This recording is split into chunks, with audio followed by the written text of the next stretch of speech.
Hi, hello everyone. This is Mr. M from Algebra Lessons. Today in this short video we are discussing about how we can perform synthetic division. Synthetic division is a procedure of dividing polynomials. So here we are discussing two problems. At the end of the video we will discuss some special cases.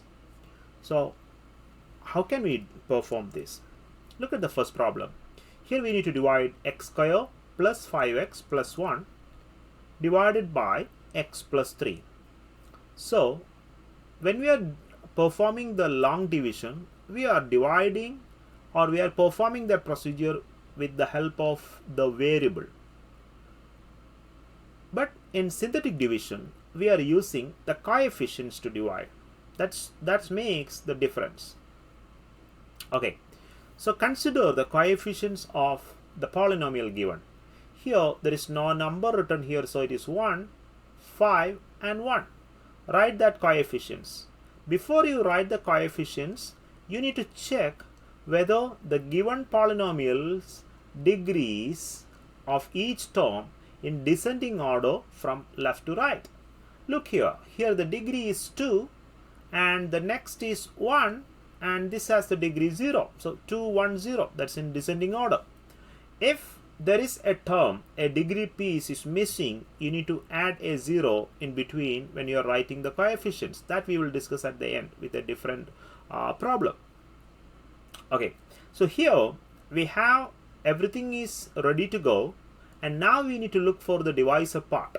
Here x plus 3, so we need to divide this polynomial by x plus 3. What you need to do to get the piece we need to write here, you need to equate this piece x plus 3 to 0, x plus 3 equal to 0 and solve for x. So take away 3, cancelled out, so x is equal to negative 3. Basically, the number that you have here, you need to reverse it. Reverse the sign. That's what we are doing. But if you are confused what to do here, better way, you need to equate this piece of divisor to 0 and solve for x. Write that number here, negative 3. Okay, now put a 0 here. This is the procedure. This is a standard procedure for all problems. Okay, now add these two numbers, 1 plus 0, 1.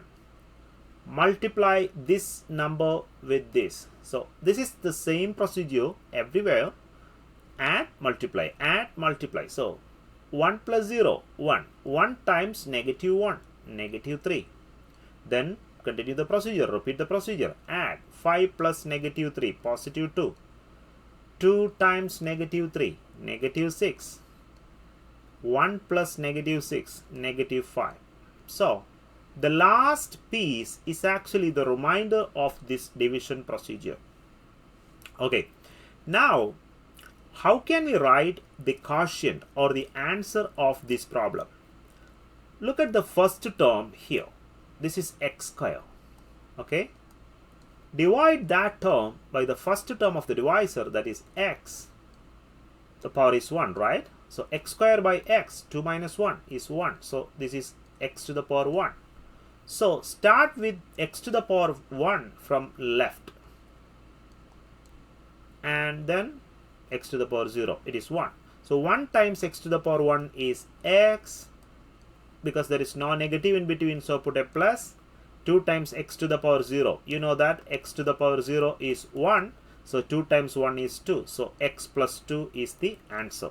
So when you divide x square plus 5x plus 1 divided by x plus 2, your quotient is x plus 2, and you have a remainder. This is the quotient part. Okay, and you have a remainder is negative 5.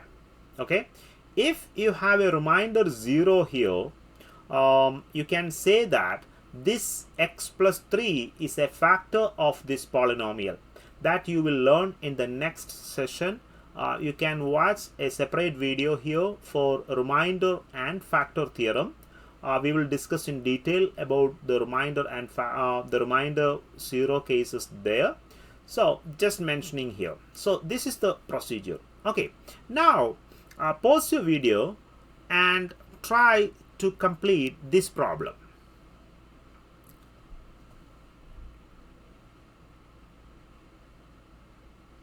Okay, so here check the the variables degrees 3, 2, 1, 0. So nothing to worry. Just write the coefficients 2, negative 11, 9, negative 20, and reverse the sign of this number, that is positive 5, or I can show you, equate that to 0, that is x equal to positive 5. So now put a 0 here. Same procedure, add, multiply, 2 plus 0, 2, multiply, 10, negative 1, negative 5, positive 4, positive 20, and 0. Look here. Here the remainder is 0. So we can say that x minus 5 is a factor of this polynomial. Okay. So how can we write the answer? Look here. Here, take the first term of the polynomial, that is 2x to the power 3 divided by x. Okay. You don't need to worry about this, this 2. Just look the variable part, x to the power 3 over x. So 3 minus 1 is 2. So starting with x square, right? So write x square here, and the descending powers, x to the power 1, x to the power 0. So 2 times x square is 2x square. This is negative 1. Negative 1 times x to the power 1 is negative x. And 4 times x to the power 0. I mentioned this case, x to the power 0 is 1. So 4 times 1 is 4. So your answer is 2x square minus x plus 4. This is the quotient after this division.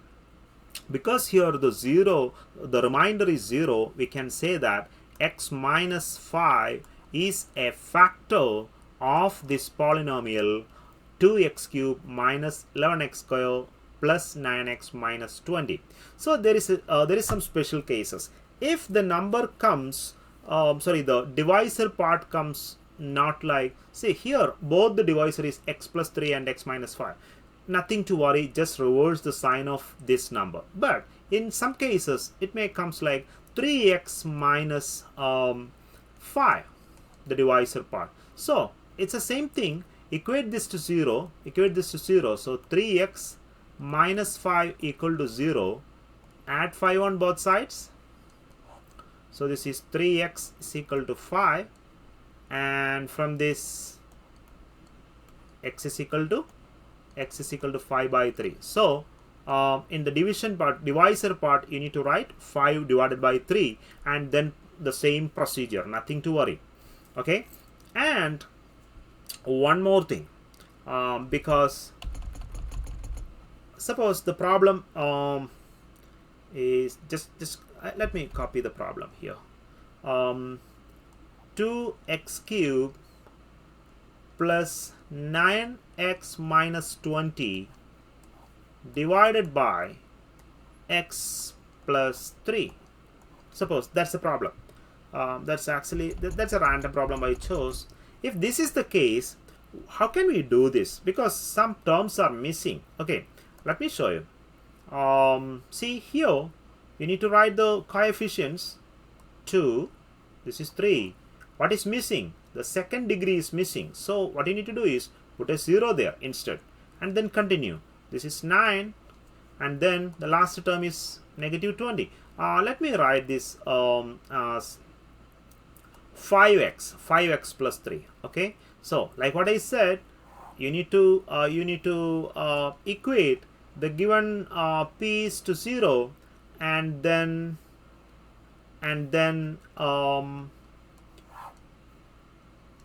use that as the divisor. So 5x plus 3 equal to 0, negative 3 on both sides. So 5x is equal to negative 3, x is equal to negative 3 over 5. So use that negative 3 over 5 here, and then continue. Okay, 2. then multiply and continue, and then you will get the answer. So this is the procedure. This is what you are actually going to face. Any complex problems in synthetic division, this is the only complexity you can expect in synthetic division problems. I hope you all are enjoyed this video. If you have any question on this section, you can put that in the comment section below. For the next section of videos for the factor theorem and remainder theorem, please watch the videos, or please wait for those videos to get more informations. Please subscribe this channel for your reference. Thank you.